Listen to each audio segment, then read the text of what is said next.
we have Bill Belknap, the Moscow City Planner. Please welcome him.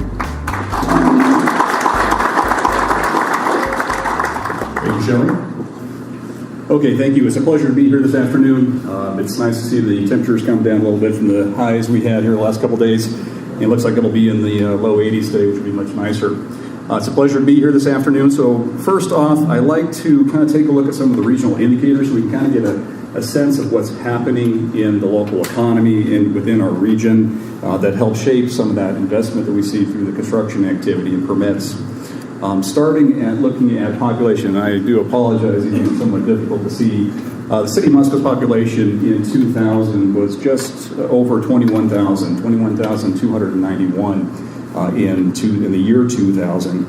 Since that time, the census estimate that was published for 2015 was 25,060 individuals. So that top blue line shows that growth, and it has been fairly consistent over time. The bottom red line shows kind of the annual percent growth during that time period. And in the preceding decade, between 1990 and 2000, it averaged 1.4% per year. From 2000 to 2010, we were about 1.12%. And then as you move beyond the actual last full census to those annual estimates, they do kind of bounce around a little bit. Since that time, from 2010 to 2015, we have averaged about 1.04% annual growth rate, which is a little bit lower than some of our historical rates, but some of that we'll see may be related to enrollment activities that have been happening at the University of Idaho as well. During that same time period, I think Pullman, for the last, from 2010 to current, is about 1.9%, I think it's been average. It's bounced around to 3%, 5% one year to 0.4%, and I think it's, for the last year, from 14 to 15, it was estimated at 3.3%, what I saw from the Census Bureau.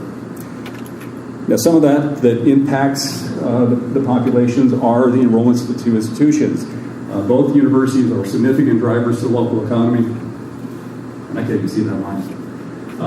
But what is shown, if you could see this, the gold line is shown as enrollment from 2003 to 2015 on the right-hand side of the screen. The gold line is the University of Idaho's enrollment. Both institutions from really kind of the beginning of the recession, there's a red line behind there that you can't see. Both saw fairly substantial enrollment growth in that time period between 2006, 2007, up through about 2012. What has happened at the University of Idaho between 2012, though, and current is we have seen this reduction in enrollment. And so currently they're maybe down approximately 9% or almost 1,000 students on campus in that time period. The WSU peaked in about 2012, but it has held fairly steady, a slight reduction, but nothing really that dramatic in that time period. So that has had an impact on overall economic activity in Moscow, as well as certainly as the population. As Pete indicated, we do certainly look at employment as an indicator of activity, and the top line in red is the total employed workforce within Latah County.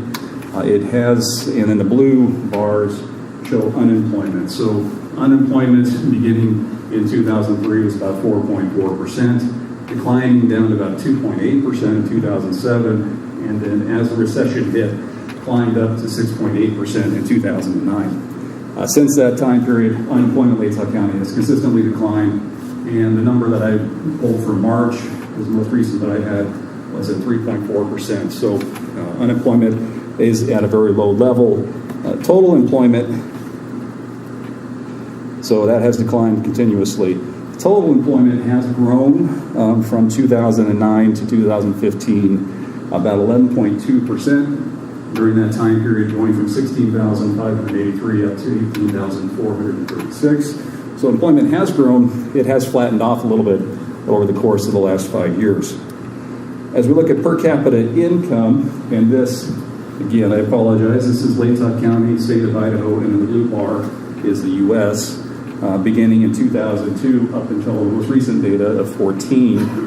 Per capita income, you saw climbed up until about 2008, the recession. We saw a slight reduction at that time, but since 2009, it has grown 13% during that time period. Now, the students have a large impact on per capita income. As you can see, So we certainly are below the state and national averages, but those are definitely impacted by that student population. That 13% growth compares to 17% for the state of Idaho or for the U.S. as a whole during that same time period. So we have seen a slightly lower rate of per capita growth during that time period. Now, if we look at our industries, this is combined Whitman and Latah County. And this first slide really looks at the number of establishments and either the growth or reduction in the number of establishments in a variety of industries. This is the total of all industries, which is down just about 1%. Service providing, which is down 1.1%, and goods producing, it was down about 0.8%. So there are some fluctuations. Most of the reductions are within the 1 to 2% range, and in a lot of these industries, that's one or two businesses that may not have continued. We have seen growth between both counties in natural resources and mining, and information, and in other services. But the establishments tend to fluctuate a little bit over the time. As we look at quarterly wages, in this time period, I forgot to mention, is from the third quarter of 14 to the third quarter of 15. In Whitman and Latah counties, quarterly wages have grown substantially in a number of areas. Of course, across all industries, it's averaged about 4%, but a specific note is manufacturing. During that time period, wages in manufacturing have grown nearly 10% quarter to quarter. We have seen some declines in information, some in professional business services. As we look at other services, it's up 6.3%. Leisure and hospitality is up 9%. Education and health services up 7.4%. And goods producing overall is up 8%. So we have seen substantial increases in wages from quarter to quarter, from third quarter 14 to third quarter of 15. What that represents in actual wages in the two counties, total across all industries is about 6.1 million in wage growth, comparing that third quarter of 14 to the third quarter of 15. A large component of that is $4 million is in manufacturing. And certainly that represents the growth and expansion that Schweitzer has experienced over the time period. But overall, we've seen fairly substantial growth in wages quarter to quarter, with a few minor reductions in a couple areas. So as you look at this, certainly population growth overall has been largely consistent with our historical rates, and Pullman has seen a little bit of an increase recently. There has been a period of growing enrollment, but that has moderated since about 2012. Unemployment has continued to steadily decline since 2009 to now 3.4% in Latah County and 4.9% in Whitman County, and per capita income has grown 13% during that time period. And as we looked at those wages, again, we've seen wage growth across all sectors with a few exceptions, and 4.7 million in good producing industries, 4 million of that in manufacturing, which is a very large impact on the local economy. So as we look at construction activity, as Pete mentioned, we all have our cycles and volatility. Historically, for the city of Moscow, we have averaged about 121 total dwelling units permitted for construction. That includes single-family and multifamily units. Traditionally, we have averaged 41 units for single-family construction, 14 for two families, and 66 units for multifamily construction.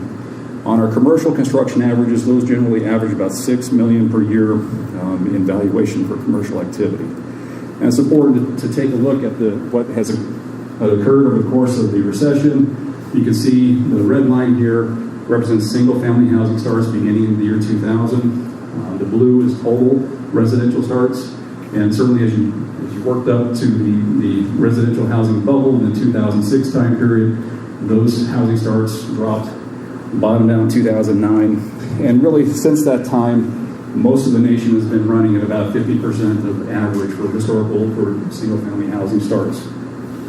You also saw after the recession that the multifamily market started to kind of outpace the growth of the single-family market during the same time period. And what happened here in Moscow certainly is very similar.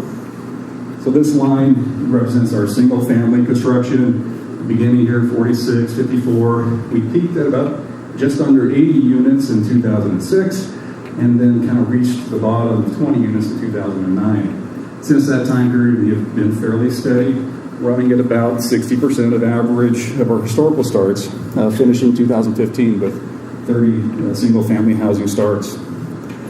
Multifamily is much like Pete's slide, shows a lot of variation that are represented by large multifamily construction projects. We had a large number of projects that were constructed really this time period between 2004 and 2006, with 188, 226, and 221 units constructed during that time period for those 3 years. And then at the time, we did see that reduction of the recession. And in 2009, this probably would have gone to zero, but the Grove project came into Moscow. And so that 196 units on that point represents the Grove project. Since that time, we've been fairly consistent with our historical averages, running from 50 to 120 to 78, and we finished out 2015 with 44 multifamily residential units permitted for construction. So as you add that all over, as I mentioned, single family, multifamily, and total units permitted for construction, we average about 120 units per year, roughly. And over the last several years, we've kind of been at that point, but a little bit down, represented by the single family market being slightly lower than our historical averages. Turning to commercial construction, as I mentioned, our traditional average for commercial valuation is about $6.1 million. Beginning in 2005 to 2015, you can see that varies over time. 2014 was a fairly big year for us with $15.1 million in commercial construction. And we actually had a fairly strong year last year, finishing up with $8.7 million in commercial construction for the 2015 year. And I'd like to highlight just a few of our current and recent projects. Probably the largest commercial project is Rittman's Medical Office Building at the south end of Main Street. That project is a 54,000 square foot medical office building. The valuation for the shell only is just about $6 million. And that's anticipated to be the home of an expanded CHADS clinic, as well as other new and expanded medical services that are being offered by Rittman. Not a very large project in valuation, but maybe more symbolic in nature, was the renovation of the prior Ambassador Auto dealership. As you may recall, when the Ambassador dealership closed, that was the last new car dealership in Moscow. And the Quad Cities Nissan Group came in, did some minor renovations, and reopened that facility, and we're happy to have a dealership back in Moscow. Alpine Vision moved from existing space on the east side of town into the Palouse Mall with an expanded offering and very nice office space that we created there. Staples is in the process of moving from their current location up on Warpana Drive down into the Palouse Mall next to Petco, and those plans have been just approved, and we anticipate that project to begin here shortly. Those of you who have noticed in Moscow on 6th Street, the Stacks building that was located near Taco Time on 6th Street near the University of Idaho campus is no longer there. That project or that property is being redeveloped with a project called Dawson's Corner.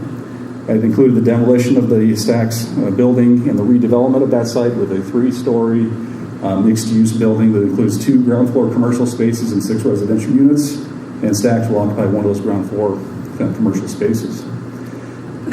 As I mentioned previously, we've also had a lot of activity in restaurants, breweries, and others. One of those was the Ransom Graves Brewery and Restaurant that was opened on Jackson Street, just south of Rosars. That's a new brewery restaurant located in what's been termed the Moscow's new brewery district, located on Jackson. Right across the street is the Hunga Dunga Brewery. That was a renovation of the existing space for a new brewery there as well. That's expected to open here fairly shortly. We also had Humble Burger, which has been a long-time vendor within the Moscow's farmer market, moving into a bricks and mortar location in the Anchor on Main Street building located on North Main. Potlatch Federal Credit Union also moved into the prior Time Warner building located on the corner of Line and the Pullman Highway. Then a renovation of that building space, added the drive-through, and opened up for operations this spring. Another project that's been underway for some time has been the Martins building. It's located downtown just off of Main Street on 2nd Street. That building has been renovated from a prior auto service building into a combination of multiple restaurants and other commercial uses, including the Martin Smokehouse, Slice and Biscuit, and Joy, the ice cream shop. The Hope Center also went through a large expansion, also on the Pullman Highway. That was a 6,000 square foot addition and renovation to the Hope Center building. And the Latah Federal Credit Union has done a renovation and expansion in their current location on Washington Street. They acquired the adjacent Southside Mini Mart and demolished that building, and then are adding a new drive-through, parking lot, sidewalk, landscape improvements. It'll be a nice addition to the city of Moscow. Also on Main Street, we had Tapped, another restaurant that was open. That was a renovation of also an existing building on Main, and it turned out as a great project there as well. And Rosar's Grocer is going through an also renovation addition to add deli seating and dining seating in their restaurant. So looking at a couple other projects that are upcoming, the first of which is Sangria Downtown. You may have heard of this. We've had a little delay on the environmental remediation. This is on a site that is owned by the Moscow Urban Renewal Agency. It has some prior contamination from ag fertilizers on the site. We've been working through the remediation process. We've just wrapped that up and are moving towards closing out the environmental cleanup process. That project will include the redevelopment of that site to include 8,400 square feet of commercial and restaurant space, and right now they're planning 37 residential units, and that'll be the new location of Sangria Grill. The other project that Shelley mentioned was titled The Identity on Main. That's the project on the railroad property and the adjacent Sharp Oil site. Again, that is a 54 dwelling unit project, including 3,000 square feet of commercial and retail space.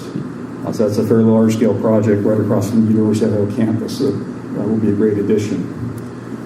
Logos School also recently acquired 30 acres from the Trail family on the northeast corner of town, and they are working on planning to develop a new school facility on a 30-acre campus near Mountain View Park.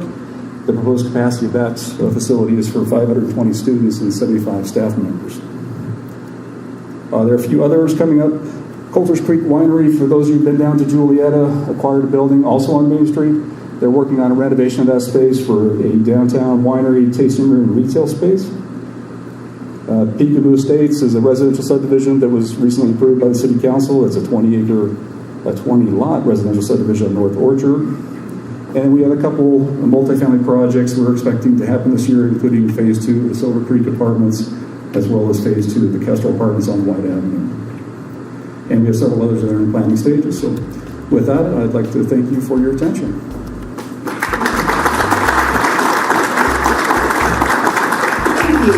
Thank you, Bill.